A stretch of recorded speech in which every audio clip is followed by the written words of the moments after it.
কসবা থানা গোপীনাথপুর ইউনিয়নে গাঁজা সহ এক গ্রাম পুলিশ আটক। ব্রাহ্মণবাড়িয়া জেলার কসবা থানা পুলিশের মাদক বিরোধী অভিযানে 7 কেজি গাঁজা সহ এক গ্রাম পুলিশকে আটক করেছেন কসবা থানা পুলিশ। কসবা থানার অফিসার্স ইনচার্জ মোহাম্মদ আব্দুল কাদেরের নেতৃত্বে সোমবার 10 ফেব্রুয়ারি সকালে এই অভিযান পরিচালিত হয়। পুলিশ সূত্রে জানা যায়, এসআই ফারুক হোসেন ও সঙ্গীয় ফোর্স সহ মাদক বিরোধী অভিযান পরিচালনাকালে উপজেলা গোপীনাথপুর ইউনিয়নের 5 নং ওয়ার্ডের কোয়াপানিয়া গ্রাম মৃত আবুল হাশেম মিয়ার ছেলে মোহাম্মদ আবুল হেকিম এর বসতঘর থেকে গাঁজা সহ তাকে আটক করে।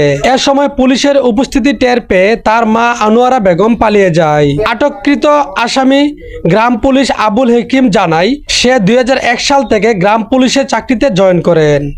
এ বিষয়ে কসবা থানার ভারপ্রাপ্ত কর্মকর্তা ওসি মোহাম্মদ আব্দুল কাদের বলেন, রক্ষক যখন ভক্ষক হয়, জাতি তার কাছে কি আশা করতে পারে।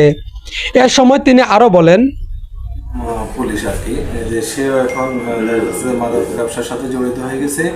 এখন আমরা বিশ্বস্ত সূত্রে আমরা সোর্সের মাধ্যমে জানি যে সে তার ঘরে মাদক সংরক্ষণ করে রেখেছে তার হেফাজতে। তখন আমার সাব ইন্সপেক্টর হেফাজতে 7 কেজি মাদক কিন্তু উদ্ধার করা হয় এবং তদন্তে আরও জানা যায় এবং তার আম্মাও কিন্তু মাদক ব্যবসার সাথে জড়িত। আমরা দুজনকে কিন্তু আসামি করতেছি, তাদের প্রতি আইনগত ব্যবস্থা গ্রহণ করা হচ্ছে এবং আমরা যথাযথ কর্তৃপক্ষের বরাবরে তাদের প্রেরণ করা।